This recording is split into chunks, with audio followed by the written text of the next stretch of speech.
Recording in progress. Good evening.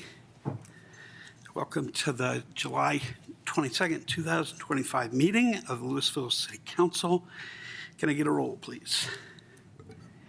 Mayor Pro Tem Dickinson, Here. Councilmember Fahey, Here. Mayor Lay, Here. Councilmember Cooperman, Here. Councilmember Hefner, Councilmember Hamilton, Here. Councilmember Kern. Here.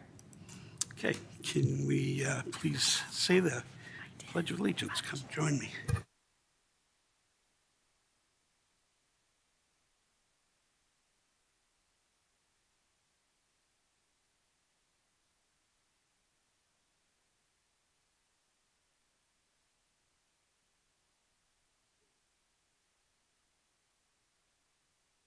Okay, our first item of business tonight is an executive session concerning pending litigation, and I will ask the city attorney to introduce the agenda item. Thank you, Mayor. As noted on the meeting agenda, I am requesting an executive session for the purpose of consultation with the city attorney with respect to pending litigation pursuant to Section 5-2D of the city's Home Rule Charter and CRS Section 246402-4B. Prior to entertaining any motion, the interim city clerk will read a statement required by the city code. It is the policy of the city to conduct public business and meetings open to the public. While in executive session, it is inappropriate to take straw votes, keep minutes, or to make any final decisions.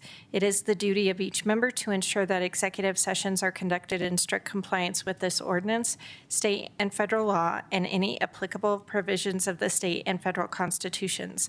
If at any time the scope, nature, or parameter of this executive session goes beyond the publicly stated topic, it is the responsibility of the council to terminate and cease any further deliberation within the executive session and return to the public meeting. Only those topics described in city ordinances may be discussed in an executive session. Those topics are summarized as follows. 1, where federal or state law requires that the information being discussed remain confidential. 2, certain personnel matters involving only employees directly appointed by the city council and other personnel matters upon request of the city manager or mayor. 3, consideration of water rights and real property acquisitions and dispositions, but only as to appraisals, value estimates, and strategy. 4, legal consultation with an attorney representing the city with respect to pending litigation. Regarding the authority for the executive session, Section 5-2D of the Charter authorizes an executive session for the purpose of discussing pending litigation. An executive session for this purpose is also authorized by the Open Meetings Law, Section 246402-4B of the Colorado Revised Statute. The request involves potential litigation involving a city contract. With that, Mayor, you may entertain a motion to go into executive session. Thank you. I move to go into executive session for the purpose of discussing pending litigation, and the executive session also includes City Manager Diana Langley, Deputy City Manager Sama Fox, Community Development Director Rob Zucchero, Public Works Director Kurt Koer, Deputy Director of Public Utilities Corey Peterson, and City Attorney Kathleen Kelly. Second. Any discussion? Okay, can we take a roll call vote? Councilmember Fahey, Yes. Mayor Lay, Yes. Councilmember Cooperman, Yes. Councilmember Hamilton, Yes. Councilmember Kern, Yes. Mayor Pro Tem Dickinson. Yes. With that, we will adjourn for executive session. There'll be a note on the TV screen as to our being in executive session, and we will try to come back as soon as we can. Appreciate your patience. Thank you very much.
We got everybody here, all right? Who do we have online? Caleb and Deb, okay, good. All right. We are back from our executive session. To the people who are in council chambers and who are online, who've been here for a time, thank you for your patience. I assure you that we made use of every minute carefully in that executive session. It was very important. So, but I also recognize your time is very valuable, and thanks for hanging in there with us. So, City Attorney has a report from that executive session. Thank you. Mayor and council, as noted on the meeting agenda, the executive session was for the purpose of discussing pending litigation, and the city council had such discussion. We have no request for follow-up at this time.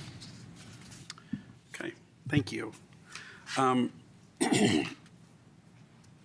So the next piece is approval of tonight's agenda. Can I get a motion? So moved. Second. Any discussion? All in favor? Aye. Aye. Aye. Any opposed? Okay. Next item is public comments on items not on the agenda and items on the consent agenda. If you would like to make public comment, please give a card, which you can find outside in the lobby or the right outside the chambers. Fill it out, give it to the clerk. Clerk will call your name. You can come to the podium here, make sure the light is on, and say your name and whether you are a Louisville resident.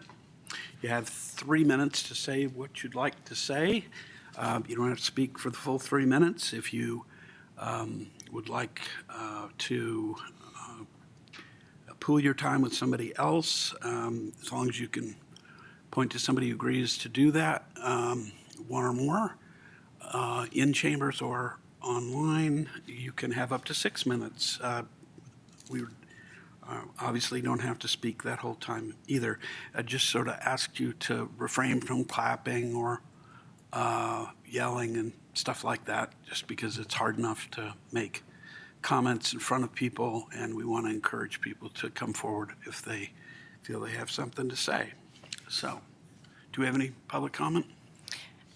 Robert Gerard.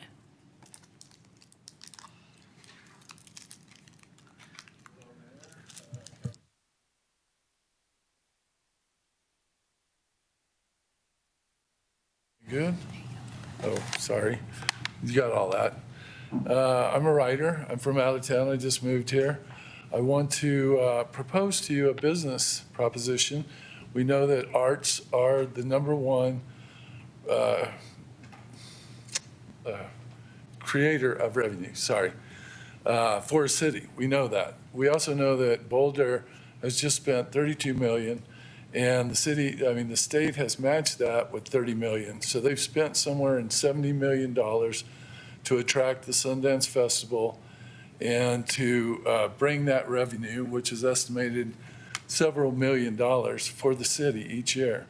So what I have to propose to you is this book I've written. This is a story about Prince Ralphie. He's a little dragon. He's about 9 or 10 years old. I promoted this book for over a year in the city. I've talked to a lot of teachers and librarians, and I'm just on the cusp of getting it into the Writer in the Room lecture series. And tonight I'm going to give each of you a bag, but the idea would be that the city would get behind this.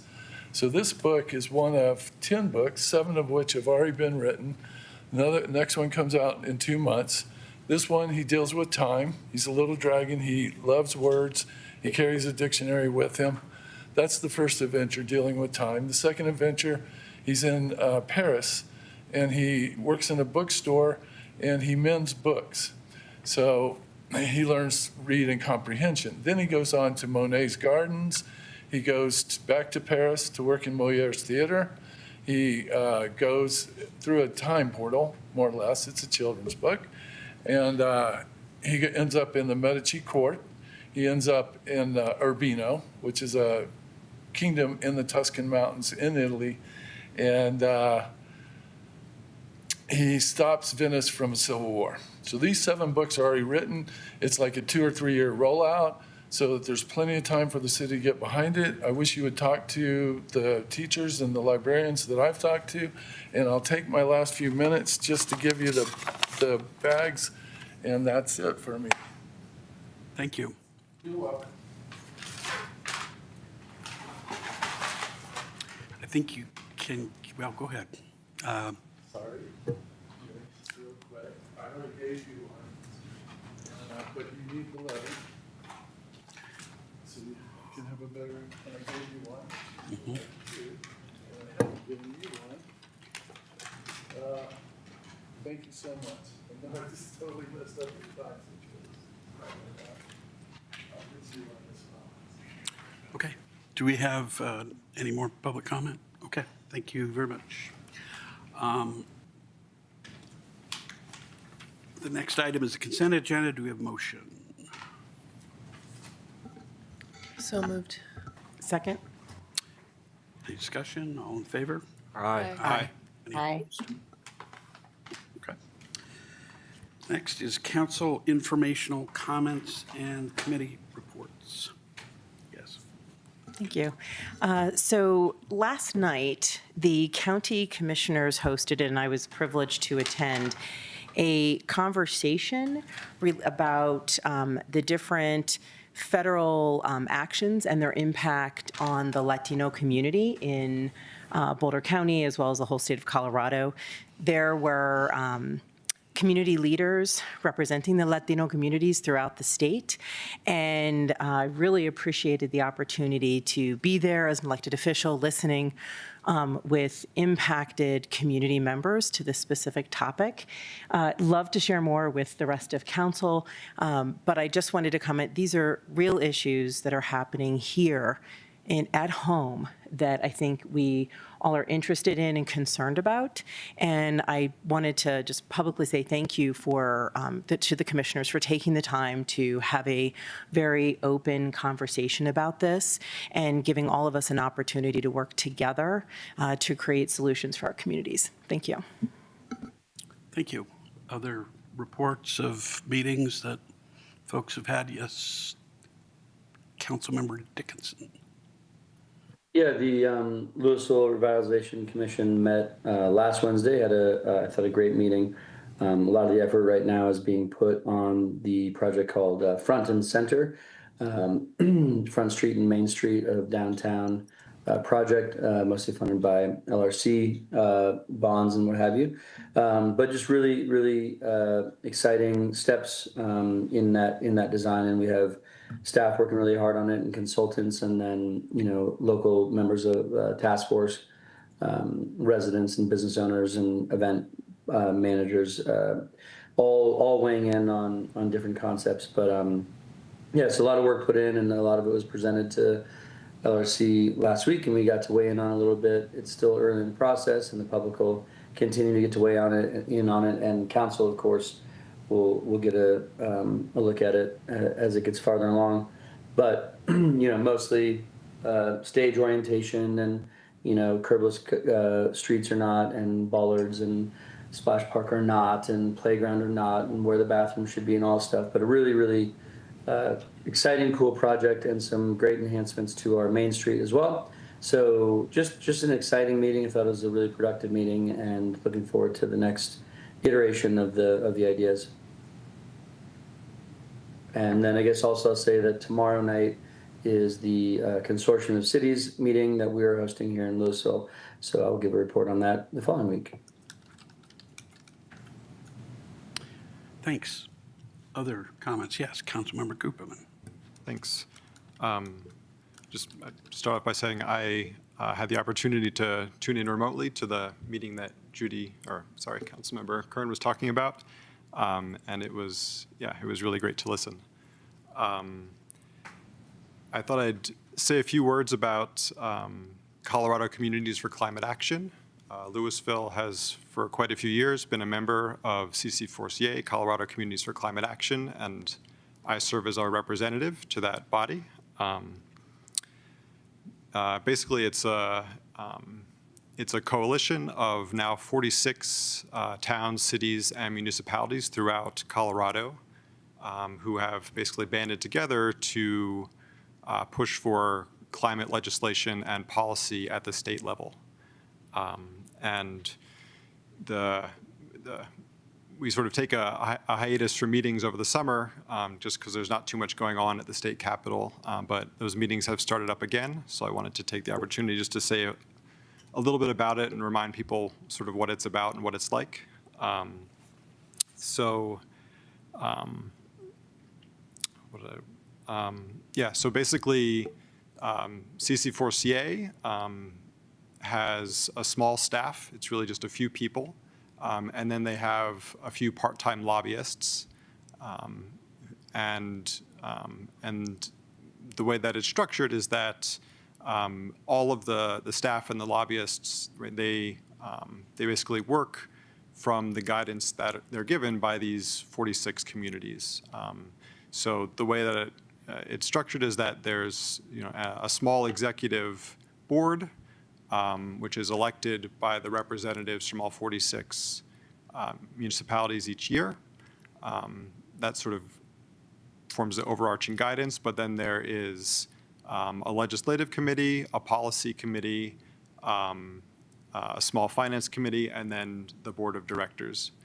So I decided I would sort of take the plunge and serve not just on the board of directors, but also on the policy and legislative committees. So in the legislative committee, during the session, we meet twice a month, and we basically talk through different bills that are at the Capitol, and we decide, what positions CC4CA is going to take on those bills. And the way that everything works at CC4CA is that it's all by unanimous consent. So if even one of the 46 municipalities doesn't support a particular position on, say, a bill, then we do not take a position on that bill.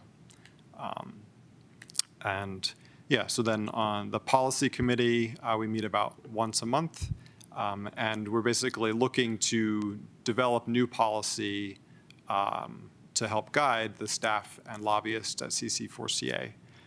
And then the board of directors meets every other month, and that's sort of where the work that's been done in the legislative and policy committees bubbles up and gets sort of final approval, I would say.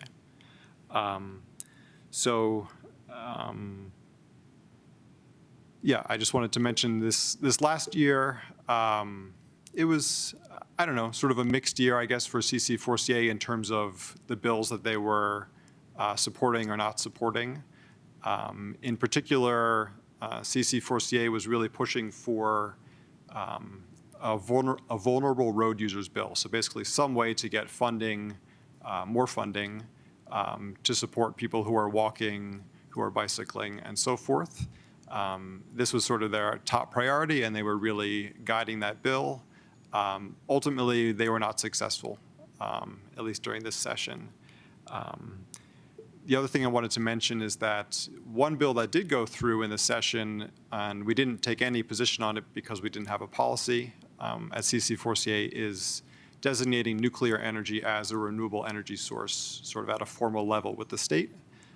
So currently in the policy committee, we are sort of studying and trying to determine whether or not we will have a formal policy on nuclear energy, but that's yet to be determined. So if anyone has a particular perspective on that and wants to share it, I would be very happy to discuss. But thanks. Thank you, Councilmember Cooperman. Anyone else? I have a couple of things. One is that I have been fortunate to be able to volunteer, as a number of council members have, at Street Fair. This was the 25th year of Street Fair, and it closed with the last concert last Friday. A really successful season, and just a lot of kudos to the people who worked on it. Thank you for being our liaison, Councilmember Hamilton. And we're looking forward to even bigger and better one next year. It's just exciting to to have had that event and to have had so many good times this summer, even with a couple of really crazy rainstorms that seemed to pull into town late in the afternoon on Fridays. We still were able to have a good season, so that's great.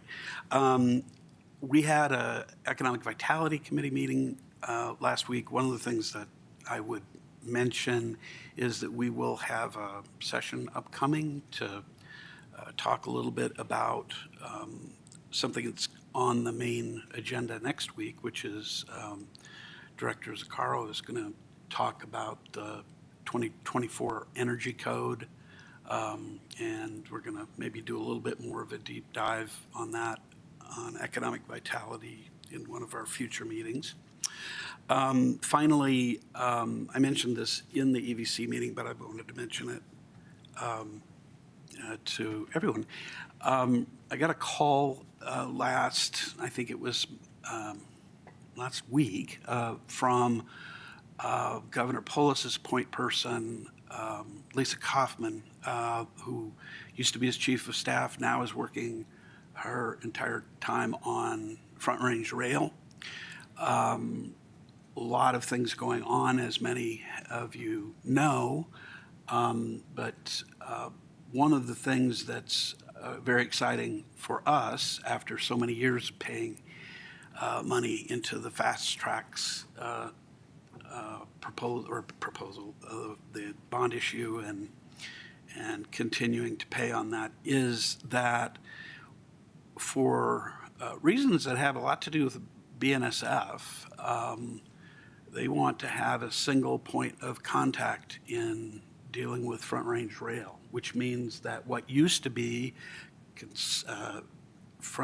commuter rail and Front Range Rail are now combined into one group. There was a meeting and an agreement, which is called the Joint Services Agreement, last summer with all of the various entities, and there's so much alphabet soup, I won't bore you, but it involves the Front Range Rail Authority, involves Department of Transportation, and a whole bunch of groups, all got together and agreed upon sort of a framework, I think, for negotiating with Burlington Northern, and that's where things stand right now. There will be negotiations ongoing. One of the things that happens, or that's going to happen, which may not be widely known, is that the time or the schedule is to have Front Range Rail running in 2029. Many people think that that's after a big ballot measure is passed and so forth. It's not. The money is there for that to happen. We, among others, are on that line now. We haven't been, but this recent decision in the last year to have a single entity run the whole thing means that now Broomfield, Westminster, and Louisville are all on the schedule. And that's going to be a sort of proof of concept. Eventually, the rest of the state will get a chance to vote on this, and it may expand, but that's very exciting. In the meantime, there is negotiation going on with BNSF in order not to leave the various communities behind, because there are only so many people who can do that negotiation.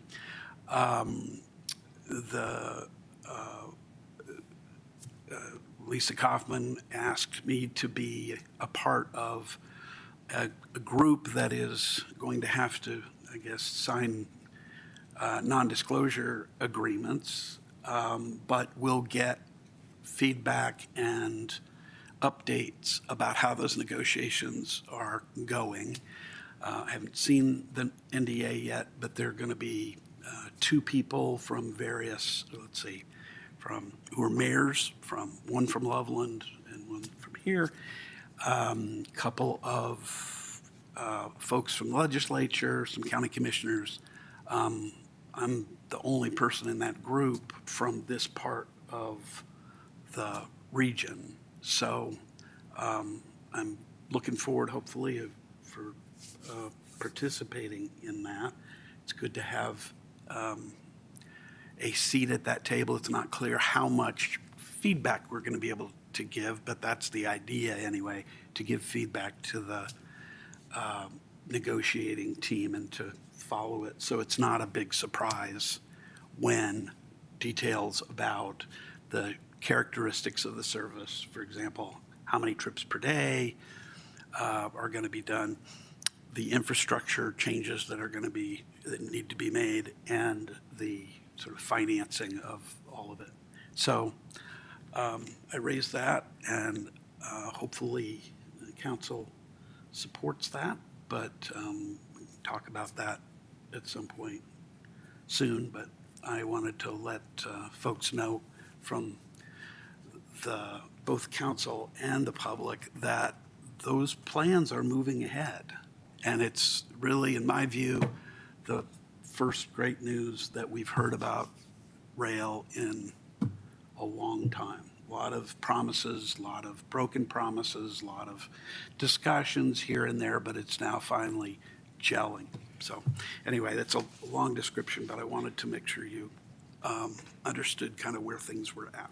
Anything else from council, information or comments? All right, city manager's report. Thank you. So tomorrow afternoon, evening, there is a RMMA open house at the airport. And then just want to note, it was put out today about Coal Creek Golf Course achieving certified Audubon cooperative sanctuary status. And I think what's really special of this is that we joined the ranks of just 3% of golf courses worldwide that have earned this designation. And this is years in the making. So congratulations to staff. This is truly an accomplishment. Thank you. Thank you and congratulations to all of them that worked on that. First item of regular business is ordinance number 1898, series 2025, an ordinance approving the grant of a cable franchise to Comcast of California, Colorado, Florida, Oregon, Inc., and approving a cable franchise agreement between Comcast of California, Colorado, Florida, Oregon, Inc., and the city of Louisville. This is a second reading. Mayor, I think you're on the wrong agenda. Pardon?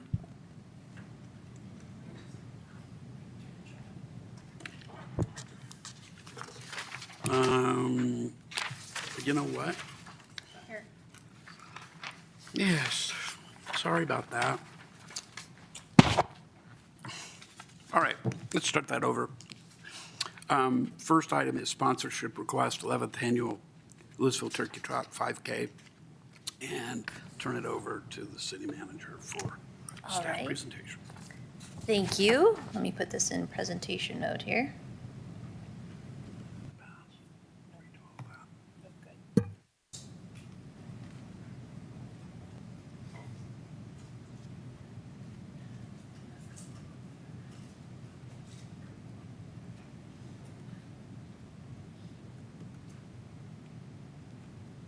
Well,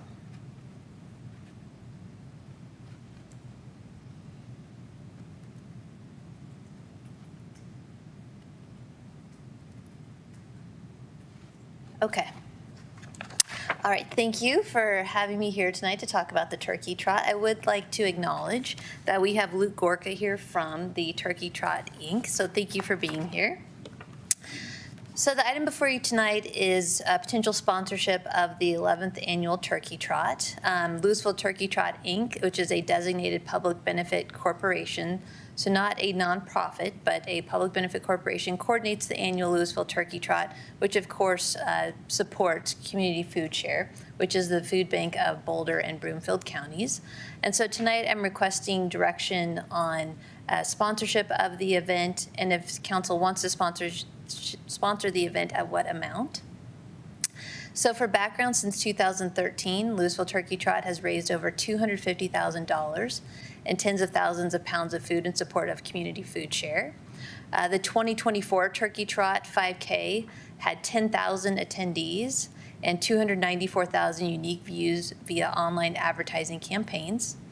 And Community Food Share services specific to Louisville residents includes 2,418,517 meals, over 2.9 million pounds of food, and in 2024, they served 615 individuals. The 11th annual Turkey Trot is, of course, scheduled for Thanksgiving Day down in downtown Louisville. A list of current sponsors, which there's a really long list of current sponsors if you go to the website.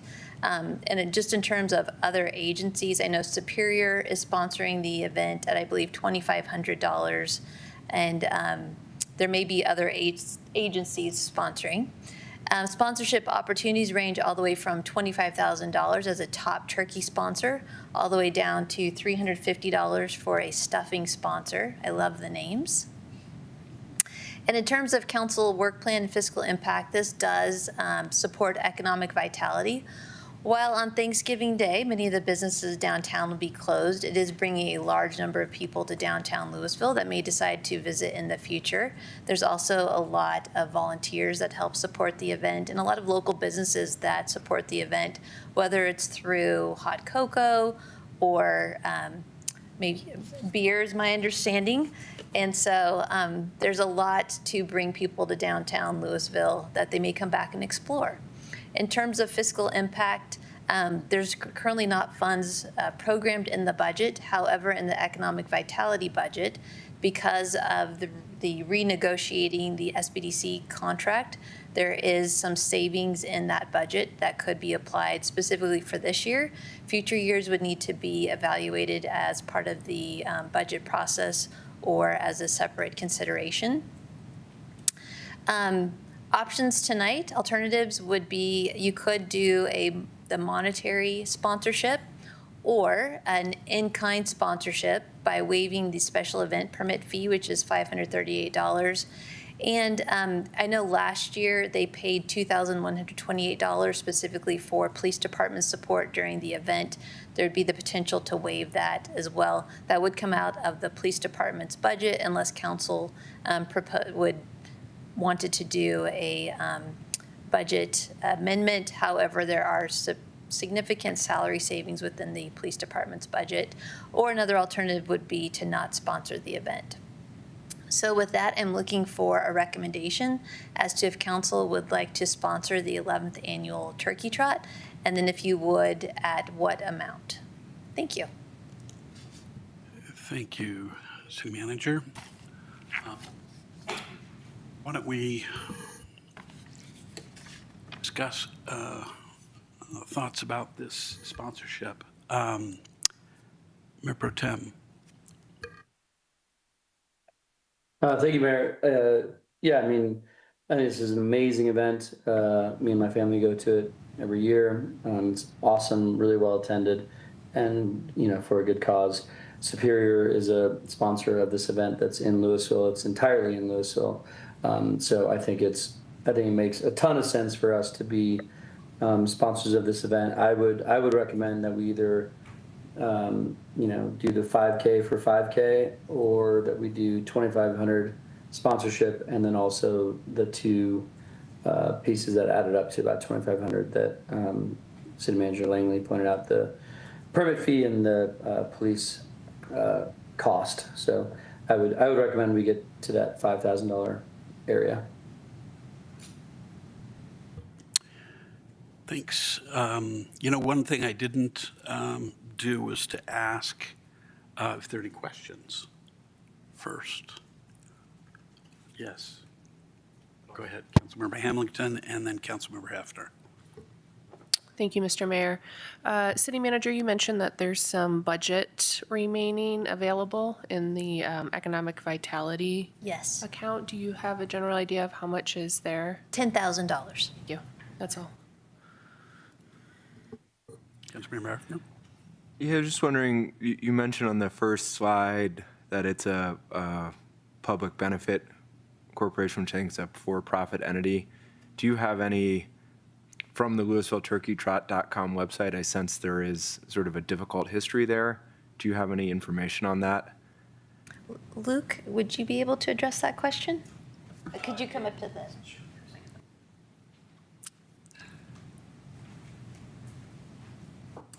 Thanks, everybody. And I am Luke. I am the Corporate Relations Manager for Community Food Share, the charitable beneficiary of the race. So for the entire duration of the history with the Louisville Turkey Trot, as the public benefit corporation, we have been the charitable beneficiary at Community Food Share. And so I work very closely with David Benjis, the founder and race organizer. And David and his partner, Todd Stevenson, make a hefty donation that totaled $26,000 this past year to Community Food Share from the proceeds of the event. And they compensate themselves with a small portion of the race proceeds. But that their compensation is far less than the donation that they make to Community Food Share each year. And so we raised and all sponsorship dollars go directly to Community Food Share to help fight hunger and food insecurity here in Boulder and Broomfield, and specifically in Louisville as well. So with that, we raised a total of $76,000 last year, $50,000 through sponsorships, $26,000 through David and Todd and the Louisville Turkey Trot's donation to Community Food Share. And to the nature of the Public Benefit Corporation and the origin of that status, I would defer to David to explain that at a potentially later date. But that is the current structure of the race and how the relationship exists between the Louisville Turkey Trot as a public benefit corp and Community Food Share, the charitable beneficiary. Great. Thanks so much. That's helpful. Yeah. Any other questions from council? Yes, Councilmember Cooperman. Thanks. I'm curious, do some of our businesses open up for that morning? I see several people nodding their head yes. Okay, that's fine. I know that Tap and Garden was open last year and did a really bang-up business that day. Okay, good to know. And then, sorry. I guess another question I had is, right, we have never sponsored the event before. Do we know of any reason for why we haven't? I would defer that question to council. Okay. I believe that there's been at least informal conversations in previous years about potential sponsorship of the event. I don't know the reasons why it wasn't formally brought forward to council. Okay. That's fine, thank you. Other questions? And I probably, Mayor Pro Tem, we will come back to your comment. I'm just going to hold it in suspense. We probably ought to take a minute for public comment if anybody has a comment on this item. No, okay. Then back. What comments do other council members have?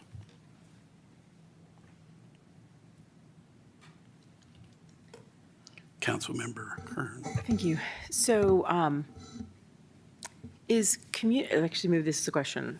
Is Community Food Share one of the organizations, the not-for-profits that Louisville does make a donation to every year with our not-for-profit contributions? I am not sure of that. I'd have to get back to you on that. I think so. Maybe Luke knows. I think we also do. So we'll say. Luke is looking that up right now. Great. Given that, like, the sponsorship, that's why it was interesting to hear that the sponsorship goes directly to Community Food Share. It's not that it would go to the for-profit company that's running it. I would actually be in favor of, because we do have the funds in Economic Vitality this year, I like the idea of sponsorship. I think a lot of people think that Louisville already does because the whole event occurs here. And it would be nice to see the Louisville logo on the signs and people know that we're doing this. But I think I like the idea of the in-kind contribution. So we'll cover the fees, we'll cover the police, the security that's required, making sure that everybody's safe at an event. I feel like that being Louisville's responsibility in hosting it. And I think rather than burdening the police department, given some additional budget issues around their department, that this could come out of economic vitality.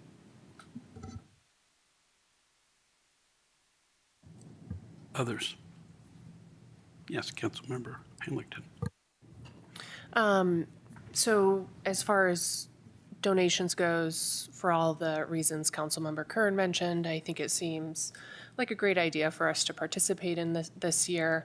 Given that we didn't budget for this, I think it's wise that we be mindful of how much this year we contribute, knowing that the values could change in future years, right? This is just unplanned.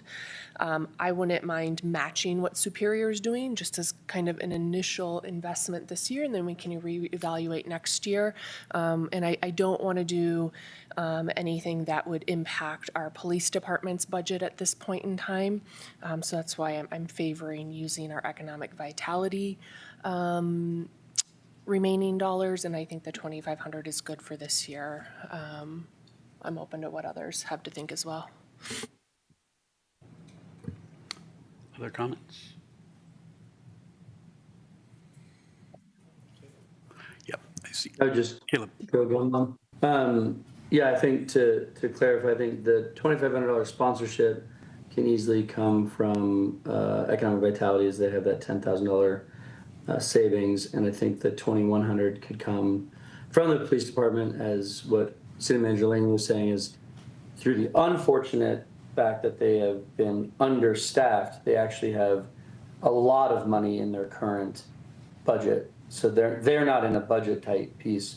They're needing to raise salaries to attract new employees, but they actually, Dan, if you can clarify, I think they have the funds to do the $2,100.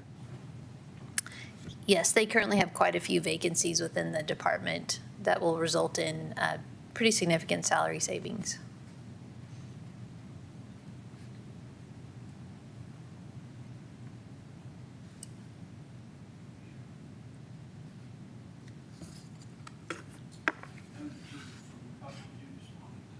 Oops, excuse me, I haven't heard from a couple of you. If you want to provide further info or comments? Oh, okay, Councilmember Fahey, I didn't see it. Thank you, Mayor. Yes, I kind of agree with Councilor Dickinson. I think taking the $2,500 from the EV and waiving the police fee would be a way to make a significant contribution to the effort.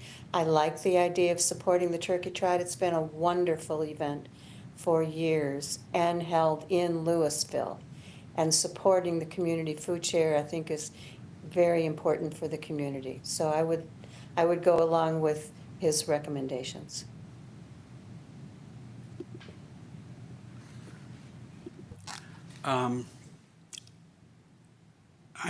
I think I agree with Councilmember Hamilton. I think matching the other communities that are sponsoring this is definitely a good idea. I could probably agree with perhaps putting a little bit more in, but I think they have tiered, don't they have tiered amounts? So the next amount would be $5,000. Is that correct? In these amounts that I'm noting, the Wishbone sponsor, which is $2,500, there's certain things that come with that. So many registrations. You get, your marketing, your logo on the marketing. If you go up to the tail feather sponsor, that increases the additional items that you get as part of the sponsorship. Council would not have to follow necessarily these opportunities, these different sponsorship levels, if you wanted to go offline and do a different cash amount. We're not doing this for the tickets or the registration, so. Yeah, I mean, here, I guess just backing up for a second, I'm not sure, to be honest, why Louisville hasn't sponsored this in the past. It's always been, it's always been here. It's always been a terrific event. Last year was astonishing in terms of the amount of money. I know both of the folks who work on this event every year, and the amount of elbow grease they put into it and the donation on top of that certainly is very much appreciated, and it's way in excess of, what they get to actually put the race on. In some ways, I think it's largely because of trying to get insurance that is the way that it works. But I do appreciate it as really a signature event, and I think it's worth supporting. I'm certainly willing to, I think it's not a bad thing for us to be at a level that's a little bit higher than our fellow communities, if not too much higher, $3,000, I would suggest. I don't know that I want to dig into the amounts that have been budgeted for the police department. It strikes me that there's other uses of those funds that I think would be better better than this. I think they should be reimbursed for the permitting. But that's kind of where I am on that. We're sort of, and trying to figure out where we are. We're all over the place a little bit. But yeah, Councilmember Hester. I'll just say I think I'm amenable to either proposal. My one request would be we do have a nonprofit grant program in which we require folks to submit their annual reports, and their because it's a nonprofit program, we make them submit their Form 990s and ask a series of detailed questions, and then allocate our sort of charitable contributions that way. I would be interested to know whether the food share has been a recipient in the past, but regardless, and maybe this might be a comment for the next item, I'd like us to track donations like these, at least in connection with that program, so that we're not sort of trying to accomplish the same thing through multiple competing programs with wildly different requirements. And all of that said, I think I agree. It's a good event. It's an event I've participated in. It's good for the city and so on, and happy to sponsor it. But just if the point is to be making ultimately a charitable contribution to the food share, let's make sure we're tracking that. Through the mayor, Luke does have amount that the city has contributed to Community Food Share directly.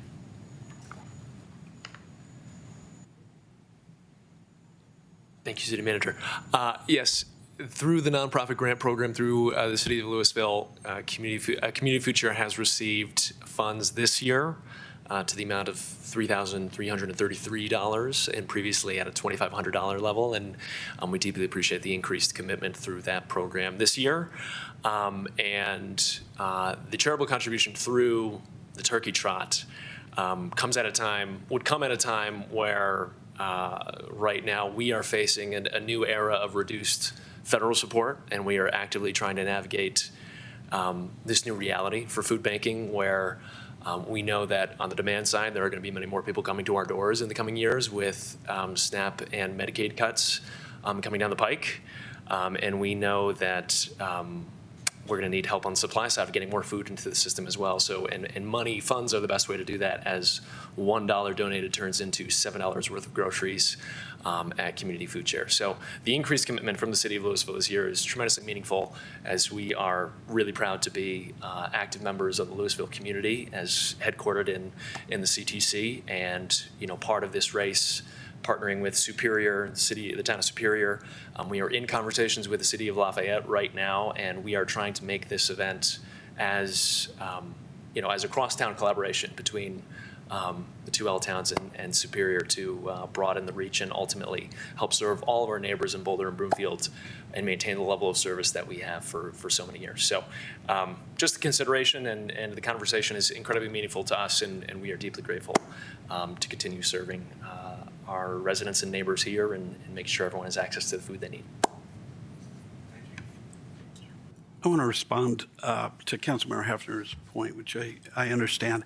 I appreciate the clarification about the direct contribution, and I agree that for that contribution, the information that's provided should be done just as it is right now. This is different. I think this that's being requested is a unicorn, because it's not asking for, the group that's doing this is not asking for a contribution for their for-profit. They are really asking for the contribution in order to be able to put together a very significant event in the life of Louisville. It's I think it has been a signature event for a long time. The number of people involved in it have increased over time. I think it raises money for a large local charity that serves the whole region. And it's that effort ends up in a way that most of the nonprofit contributions don't, creating business for local businesses. This year, I think there'll be even more of that than last year, because they've picked up their marketing campaign quite a bit. So I think putting our effort into this is good to do, independent of whatever we might do for food share.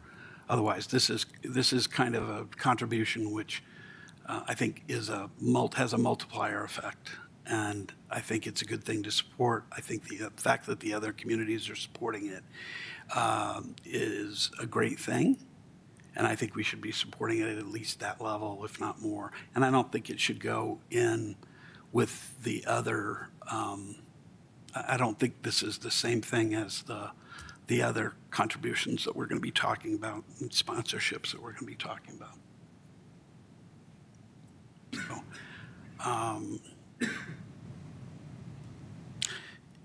Can I make a motion, Mayor? yes, go ahead. Just a brief comment. I've actually never been to the Turkey Trot because my family always travels over Thanksgiving, but I've heard great things about it. So I would be, I think we should go at least with the 2,500 level of sponsorship, and I'm amenable to some of the in-kind possibilities. I don't have a strong feeling one way or the other, though.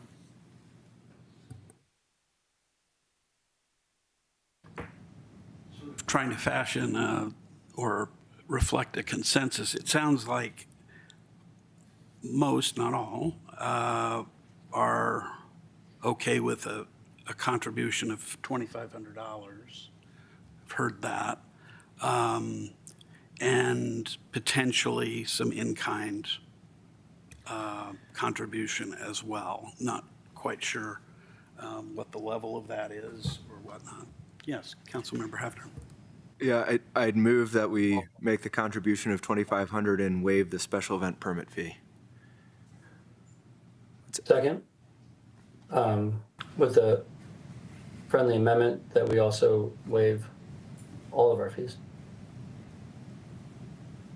So provide the police services for free? Yeah.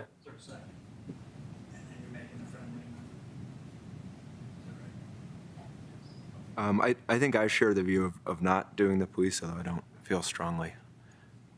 So welcome to make a substitute motion, but I'd keep my motion as is. Hey, Mayor, I'd like to make a substitute motion that we approve a $2,500 sponsorship and waive all fees and allow the city manager to determine where the funding for waiving fees comes from. I'll second that. Comments, discussion? Yeah, Councilmember Kern. So I was looking at the sponsorship and what they're offering, and it says at the $2,500 level, and given that it looks like the in-kind amount will probably be $2,500 or more, and that's more for the event sponsors, to your point, Mayor, as far as like helping the event to be successful. That would actually, as a total contribution, put us more at the tail feather sponsorship. I agree. I think these are really cute and fun. That's why I'm saying them. But I think part of the benefit to the community, to Louisville, is that our logo would appear on more than just select material. So if we could talk to the event sponsors about the sponsorship as well as the fees that we're going to be waiving and that we'll be paying for the police needed for the event, that would move us to some of those benefits, if you will. I think that would be good for the community. And then I would be on board. It sounds like a friendly amendment, which I just saw a thumbs up from the Mayor Pro Tem, and I'm fine with that too. So that we let the city manager discuss and negotiate that with the sponsors. Yes. Would you like to discuss it? I just want to be clear that I'm understanding what we're talking about. So we're proposing like 2,500 come from the EV Right. remaining funds. That goes directly to the food bank. The in-kind sponsorship, we're now saying the city manager can decide where that comes from, but she pretty clearly, I think, do you have the ability to not take it from the police department if it's police services? We could always transfer funds from that, the economic vitality account to cover the police department's costs. Okay. But that will not go to the food bank. That goes towards the event itself. Okay. Unless council were to direct that counts as a total sponsorship towards the food bank. And that's what you were, no. Okay.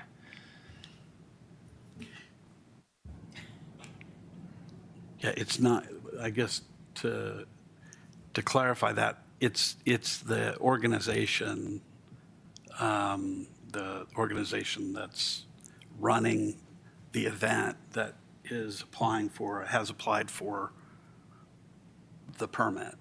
Correct. So I think it would be going to reimburse them however you want the amount to flow. I don't think it would be going directly to food share. It would be an amount to help essentially to make the event more successful, in part through whatever marketing and other kinds of things they're doing for it. But it's all just, I mean, effectively, you're paying their fee for that. Yeah, go ahead.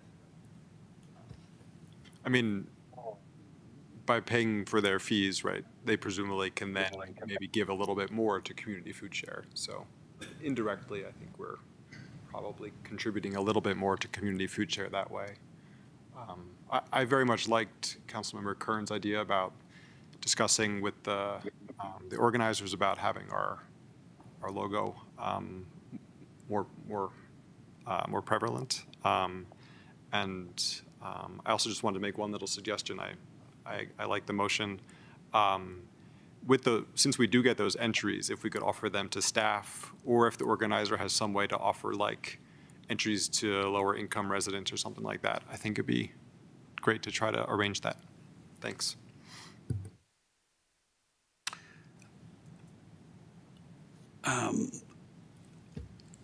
We want to take those as sort of all, why don't we restate if council member.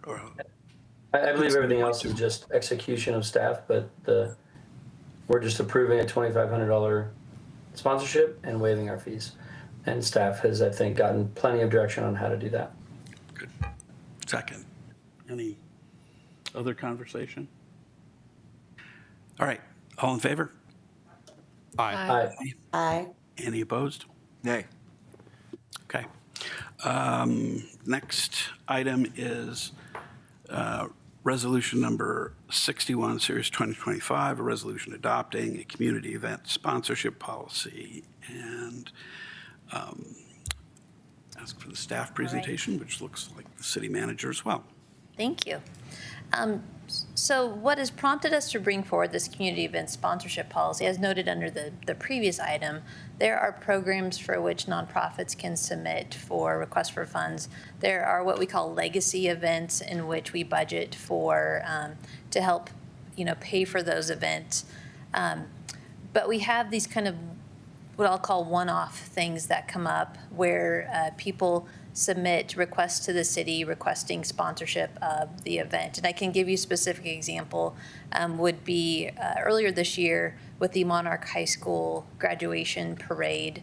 There's a special event permit fee associated with that. There's coordination with the police department and fees associated with that. And so, they have come to the city in the past about how can the city help offset some of those costs to help sponsor the event. So with that, we are presenting a community event sponsorship policy. We are requesting, trying to get my slide to go. Okay.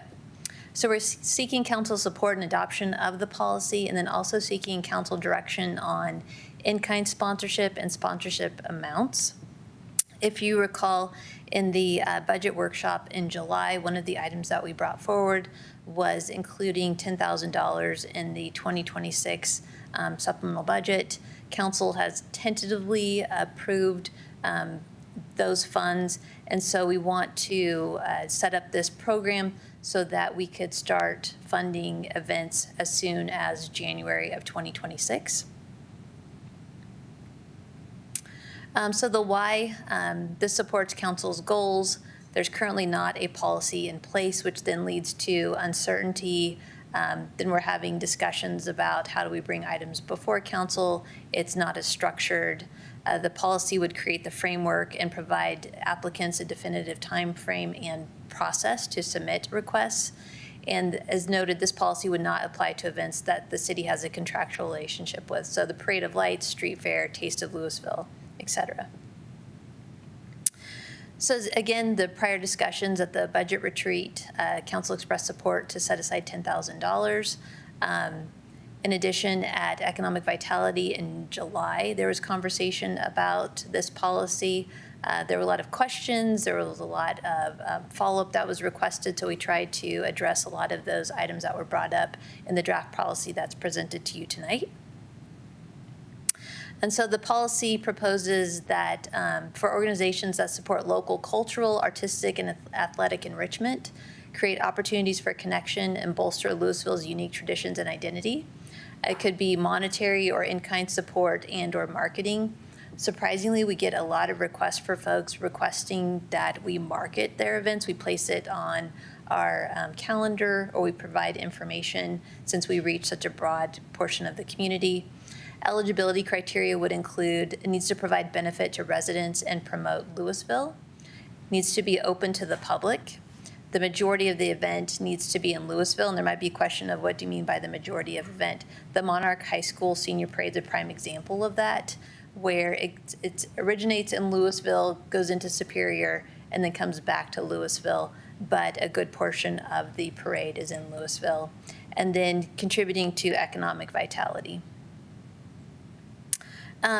So with this, we have applicants may be nonprofit organizations, neighborhood groups. You might have a neighborhood group that wants to sponsor a block party, and then also school organizations. We also have a request that's come forward from the school for a homecoming parade to take place in September. They haven't given us all of the details yet, but we know that there's going to be a special event permit fee. We also know that there's going to be police department costs. Of course, that request is coming in 2025. This policy would not be in place, nor would the funding. And so if we had this program in place, we would have the ability to direct organizations to this policy so they could formally apply. The events must have proper permitting, documentation, and liability coverage. Events serving religious or political purposes are not eligible, and they must promote the city sponsorship publicly. So the process would be to apply via an online form. City staff would review the applications to make sure that they comply with the criteria. We would then bring them forward to council, specifically 2 times per year, for council consideration and then award. And then the applicants would be informed of the outcome shortly thereafter so they can plan accordingly. So decision points that we're requesting from council is, should in-kind sponsorships be deducted from the proposed $10,000 set aside, just like we had this conversation for the turkey trot. There are real costs associated with the services that we provide. It could be in-kind and then be deducted from the $10,000, or it could be in addition to the $10,000. These funds are not currently budgeted. The other decision point is sponsorship amount. With the applications coming forward twice per year, you could set aside $5,000 per 6-month period, and then you could determine, do you want to set it that it's a predefined $500 per sponsorship, or have a maximum cap of $1,000, so that way you know that you can get quite a few events processed through this policy. In terms of the timeline, in order to start January 1st, we would have applications due October 1st, bring the applications that comply with the requirements to council on November 3rd, and then council would make a decision. We would let the applicants know so they could plan accordingly for their events. And then for the July-December 2026 timeframe, applications would be due April 1st, come to council on May 5th, and then notify the applicants. So next steps, if council supports this proposal and policy, staff will implement the policy and application processes, anticipating the first round of applications to come to City Council this November for award in January. And with that, I'd be happy to answer any questions. Okay, questions from council? Yes, Councilmember Kern. Thank you. Quick question. Do we know what the permit fees were for the last Monarch Parade? I'm curious to know how much that amount was. So they have the special event permit fee, which is the $538. $538. And then for the turkey trot, that $2,100, that was for 4 officers for 4 hours. For the parade, I would think it was a little bit more than that, just because of the number of roads that it impacts. And so, for that parade, Jenny, do you recall how much the previous parade? I'd have to look it up. Okay, but you're talking, Few thousand dollars. Okay, thank you very much. Yes, Councilmember Cooperman. First, I was just wondering if any of my fellow council members on the Economic Vitality Committee wanted to add anything about their discussions to what the city manager presented. I think most of the, why don't we start with the other members of the Economic Vitality Committee? Councilmember Fahey can start. I actually had a question for the city manager also on, do you have a number of events or organizations that would like us to sponsor them that we have not sponsored in the past? And approximately how much that would cost? I mean, if we're giving the equivalent of $5,000 to the turkey trot, that would only leave us 2 or 1 other event for the year at the same level. So I'm wondering how many events we would typically get a request from. And I'll just let it go at that. Yeah, with my limited time here, I don't have knowledge of how many people have historically approached the city on an annual basis. In the 4 months I've been here, we've had 2 requests from the high school. We've also had the turkey trot. I also think there's a lot of folks that aren't aware of having programs available through the city. This would be a new program, so separate from the nonprofit program. What's also unique about this program is in addition to nonprofits, you would have the ability to have neighborhood groups and then also the schools. And something to keep in mind that with the block party trailer that Marshall Together has helped fund, we anticipate to see an increase in requests for utilization of that block party trailer. And while the supplies for closure of the street and the party are included in that trailer, there may be other costs that neighborhood groups would want to request to have a big block party or, some other event. And so I don't have history in terms of other groups, but I think part of that is maybe lack of knowledge of what the resources the city may have. And then again, as I noted previously, there's a lot of folks that just want the ability to advertise through their events through the city's calendar and through the city's various newsletters and things that we do.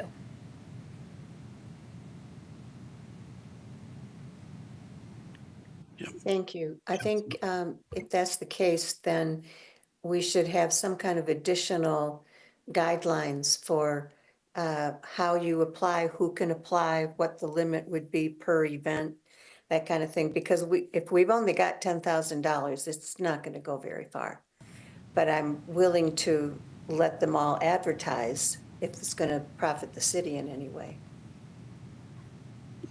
Other questions or responses to the question? I was just kind of for all of us as well as the city manager, is there a concern in advertising when it is not a Louisville sponsored event? And would we want to make a distinction between advertising an event and advertising a Louisville sponsored event? We could make the distinction. I think as long as the events meet the eligibility criteria, which would be really important, we could distinguish between city-sponsored events versus local events that meet the criteria as a community event. And so we could definitely work that, especially since we will be updating the website over the next few months. So initially, it may be more difficult to distinguish, but once we implement the new website, we could potentially have them listed separately. Okay, good. And to answer Councilmember Cooperman's question, honestly, I think there were more questions that came up at the Economic Vitality meeting. It's a new idea, and while I think very well intentioned and it could work very well, how do we choose? It's like picking winners and losers. Who gets the money? And that's a difficult decision. So the conversation came up in how can we be equitable? So what groups is it? We set not only a maximum dollar amount, but maybe a maximum percentage of fees. So if one organization has, let's say, $3,000 worth of fees, the limit still may be $500 and that's all they can have. But if another organization only has $400 worth of fees, are we paying all of them or do we just say we pay up to 50%? And that way, it could potentially be a bit more equitable. And then, to Councilmember Fahey's point, would allow for more of these organizations, the smaller ones, to still be able to take advantage and still have it be helpful.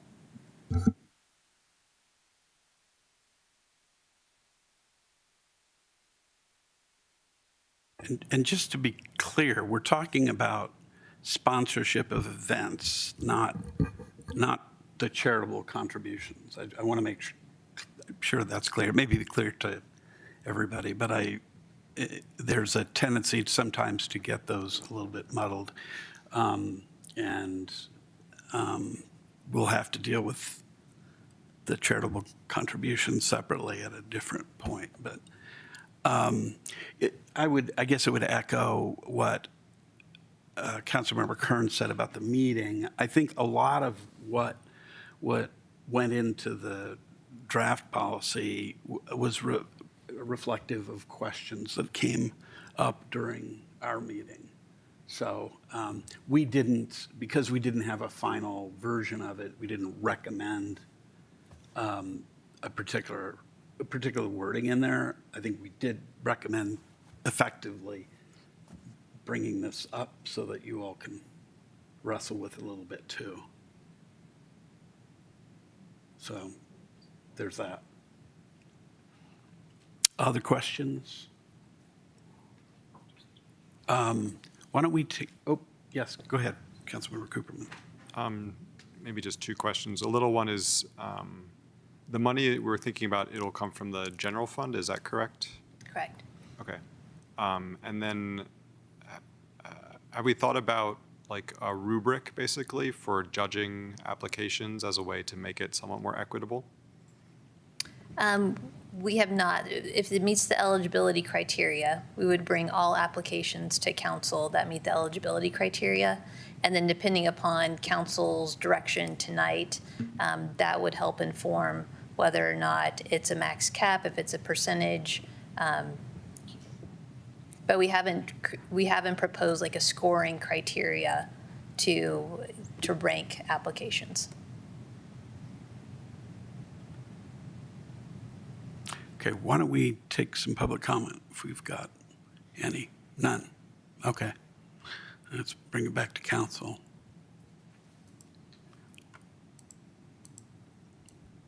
If we've lost, just real quickly, I think we've lost Mayor Pro Tem. He jumped off at the very beginning. I don't think he's been on this agenda item. Okay. All right, I just am noticing it now. Yeah, Councilmember Hafner. Just have one question, it might be for the city attorney. It looks like the draft policy excludes any religious events. Is that okay under the First Amendment? Are we allowed to do that? That makes me a little nervous. Well, under current law, yes. As you know, that legal landscape in terms of religion and government is constantly changing in our current environment, so I can't say that will remain true moving forward, but as of today, yes. It's not true that if we're providing some benefit for secular events, we have to provide the same benefit for a similar religious event. If there was whatever the religious version of a turkey trot is, I'm not sure what that would be. But can we exclude them purely because they're religious? Yes. If you would like more follow-up on that, I mean, I can't go into a lot of depth on the issue, but this is very standard among municipal, charitable giving policies, that they do not include religious institutions. That's good enough Yeah. for me. Yes, Councilmember Hamilton. So where I'm at this point in time in the conversation is I believe we should set a budget for it, 10K, for example. I'm fine with splitting it. All this to say, we'll see how it goes the first year, right? We're trying something new. We can always change the amounts or the process. We got our budget, split it 50-50 between the first half and second half of the year. I do think in-kind sponsorship should be taken out of the overall budget because it is a cost to the city. So in my mind, someone would put forth an application. I'm open to the idea of a percentage of total costs not to exceed X amount. So I'm just going to give an example, 50% of the costs that are being asked for not to exceed $1,000 for a single event. Just making those numbers up. I'm not wed to those numbers. And I think that would be a good start for the first year. And then we can reevaluate as it goes on, whether we want to adjust any of that.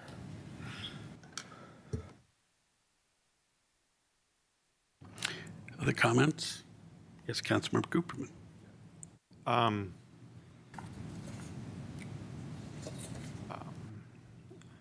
So before getting to those sorts of details, I was curious, well, right, so the slides said that it'd be cultural, artistic, and athletic events, as well as events for people to connect and so forth.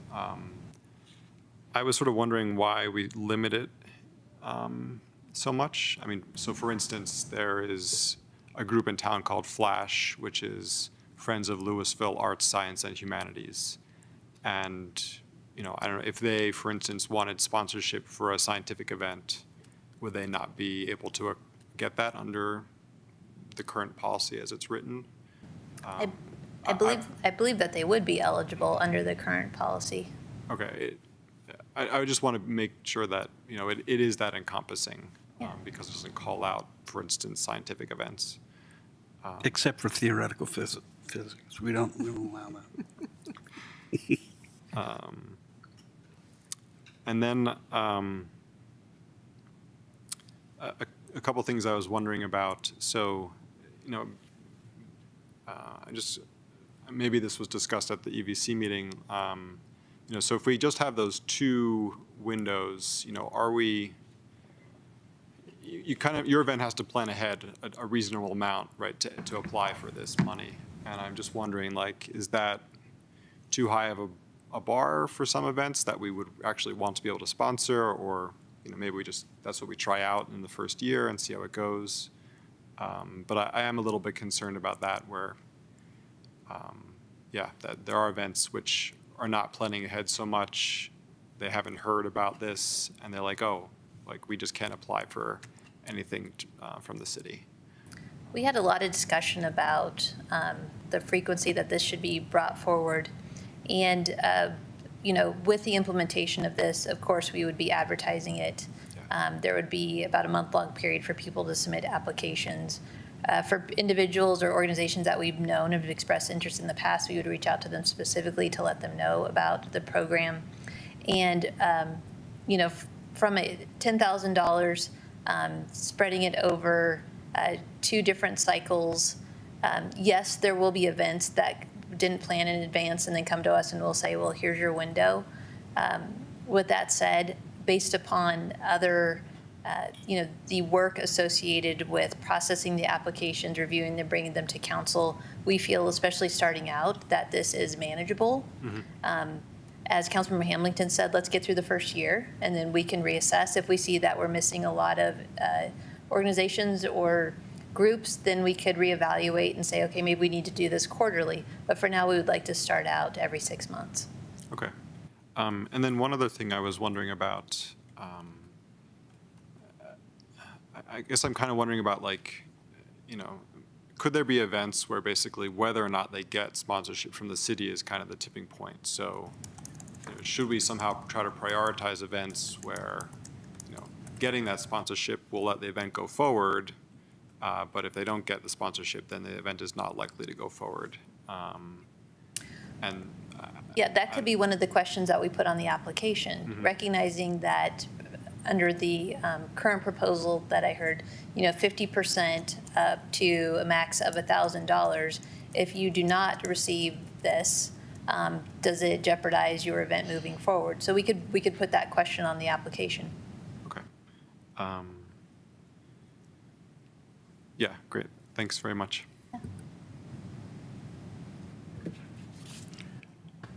Other thoughts, comments?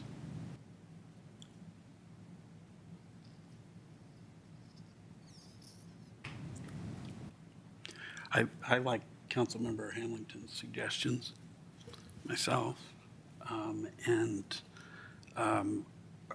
as well as Councilmember Cooperman's, I think. We could add those to the, if you want to make a motion. Yeah. It's a resolution 61.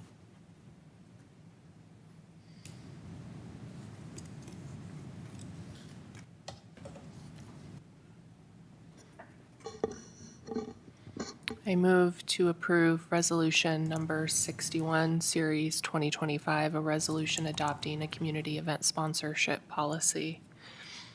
Second. Any discussion?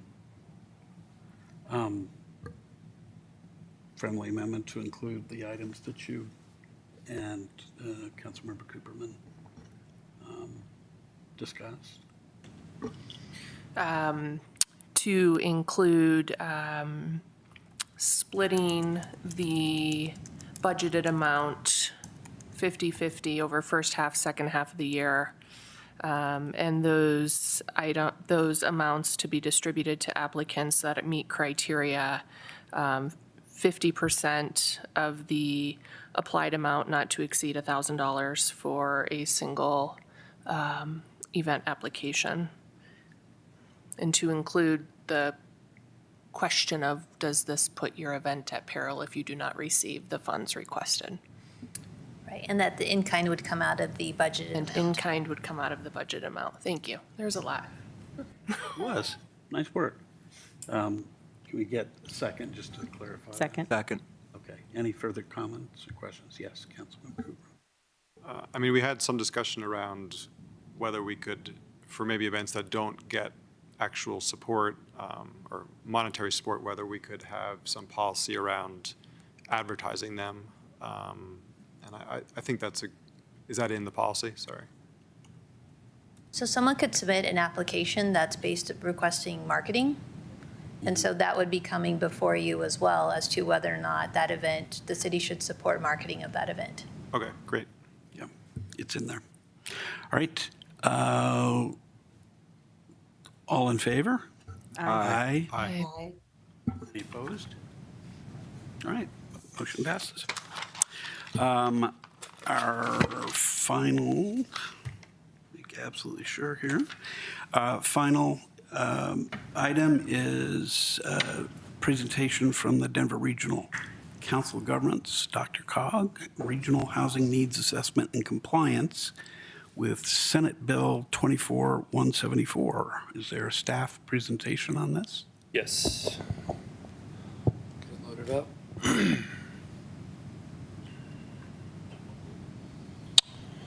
Thank you. So Jeff Hurt with Community Development. The purpose of this item is to share information on the DRCOG Regional Housing Needs Assessment, and more specifically, to ensure our city's compliance with Senate Bill 24-174, which will in turn give us, put us in a better position for future funding that's coming out of this bill. There's no action requested from council tonight, nor is there any required to comply with the bill.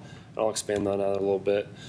So this new bill that was passed last year creates a new fund to support the local policy and regulatory work around affordable housing.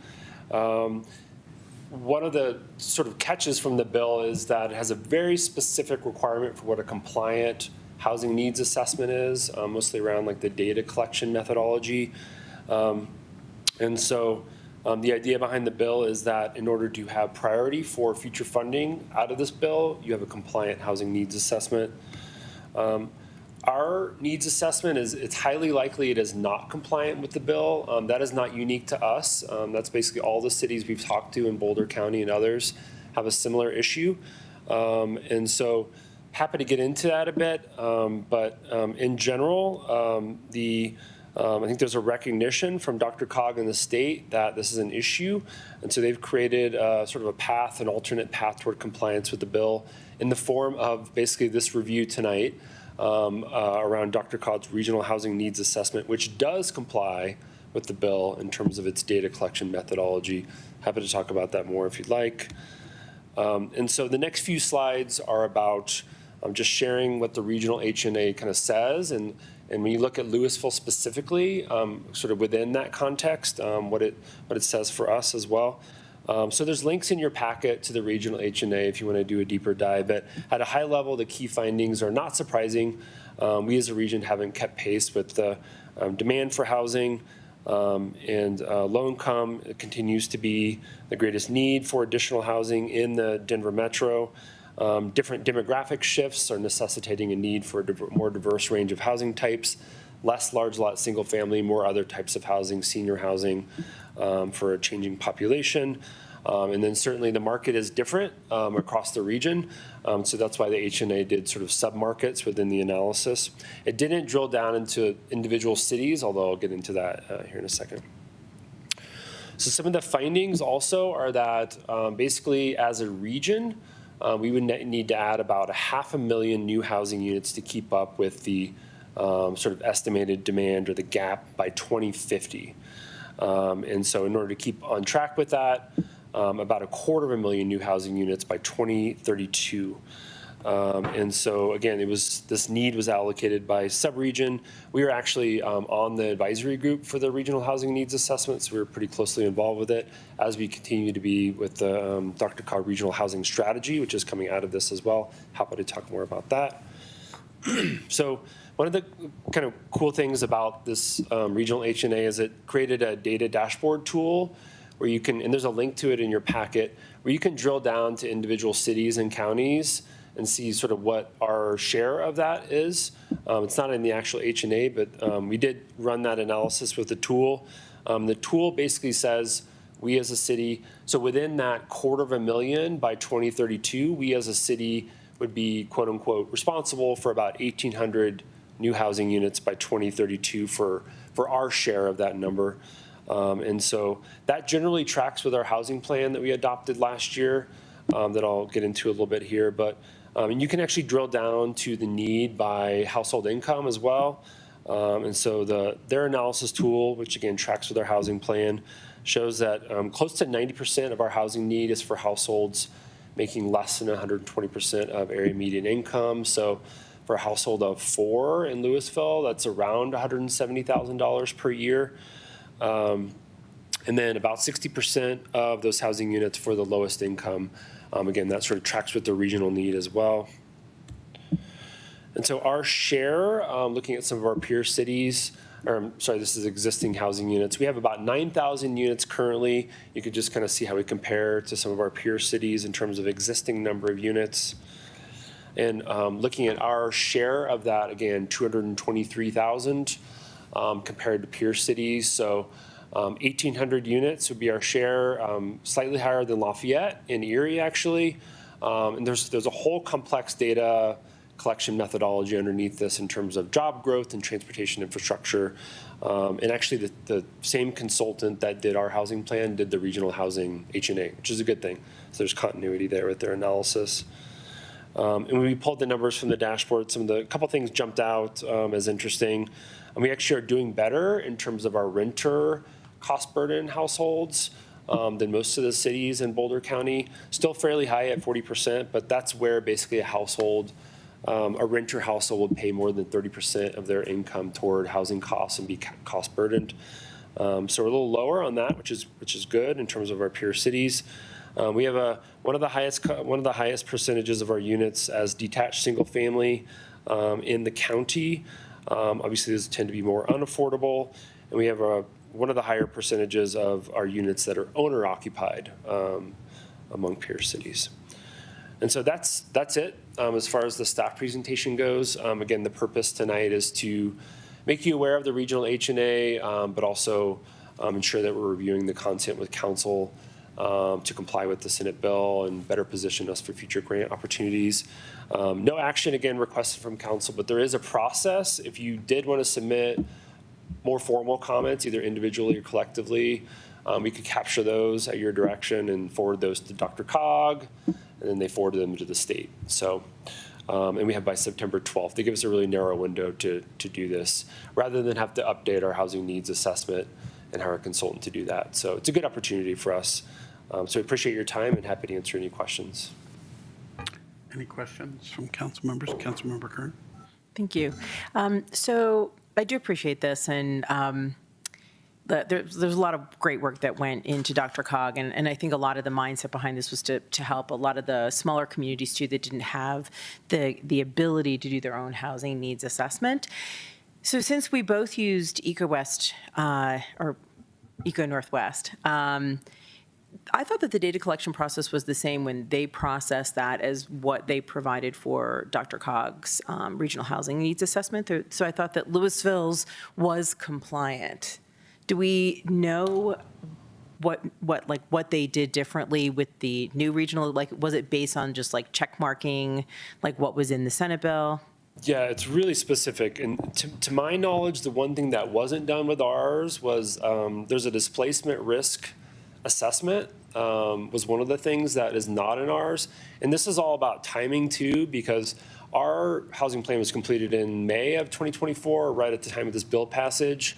DRCOG, frankly, had the benefit of seeing that bill and having a little bit more time to get theirs into compliance. So I think Eco Northwest adapted with the bill, honestly, as it was passing. Yeah.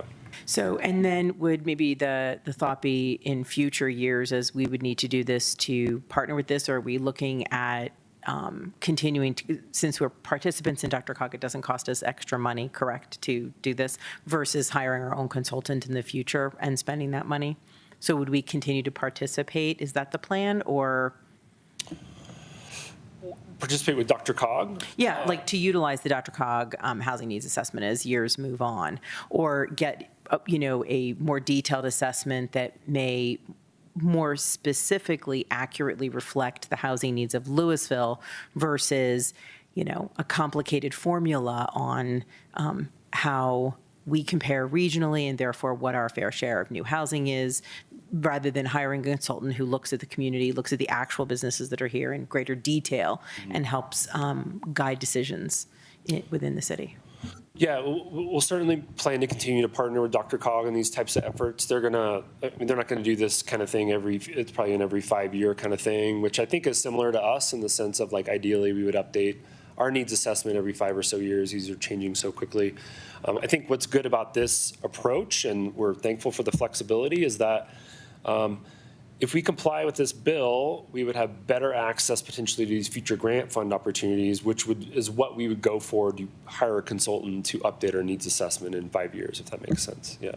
Thank you. Or whenever we do it. Yeah. Councilmember Cooperman. I'm curious about what other ways could we use if we won these grant funds besides the one you just mentioned?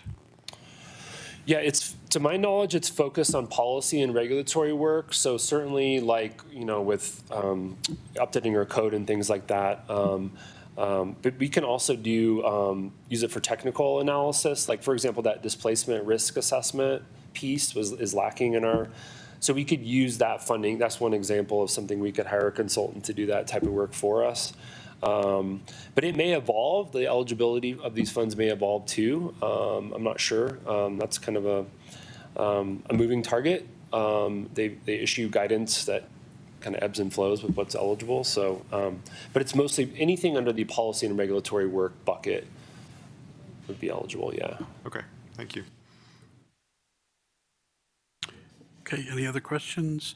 Since this is just a presentation, I don't think there's any public comment on it. Nothing to make a decision about, but I appreciate the assistance. Thank you to DRCOG. Our representative to DRCOG is right to my right. Thank you very much for your work on that, Councilmember Kern. And let's see, do we have a city attorney's report tonight? I have no report this evening. Thank you. Council members want to identify any future agenda items tonight? Yes, Councilmember Cooperman. Wanted to put an idea forward. I don't know. Many of you have probably heard that the federal administration would like to roll back or repeal the endangerment finding from the EPA regarding greenhouse gases as a form of air pollution. And so the federal government is currently taking public comment through the 22nd of September.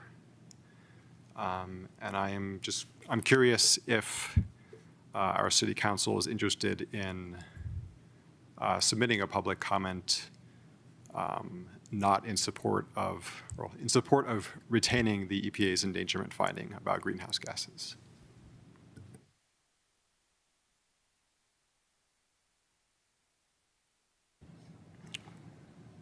Do you know offhand if other communities are what they're doing? Just, I don't want to get into too deep a conversation. Yeah,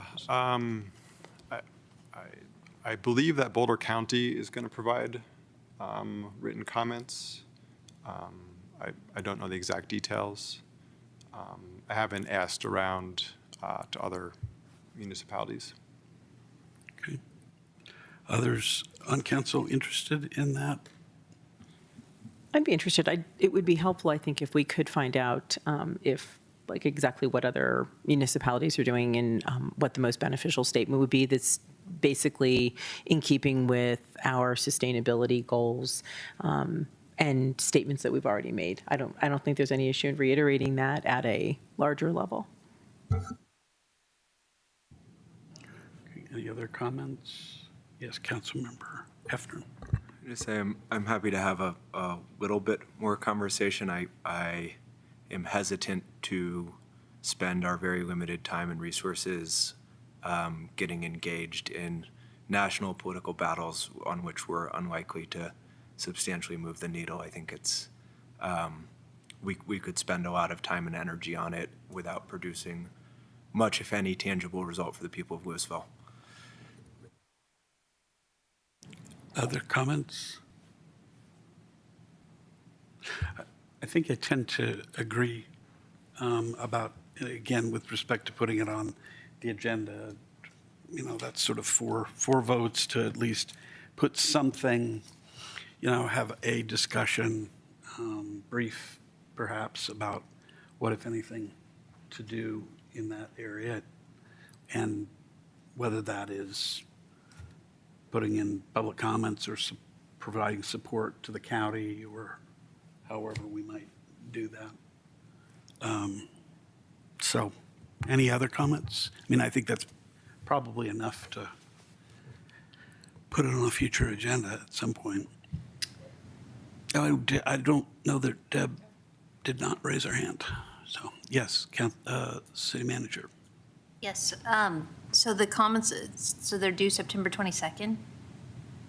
Yes, that's correct. Okay. Because the September 2nd council meeting draft staff reports are due tomorrow internally for review. And so we'd be looking at September 16th potentially as bringing this forward to council, if that works. Yes? No? Yes, Council. Do you think that would give our sustainability manager enough time? Well, other than that, we'd be going into October, so that's, Too late, yeah. yeah. Okay, thank you. That's really the issue. Sounds good. Okay.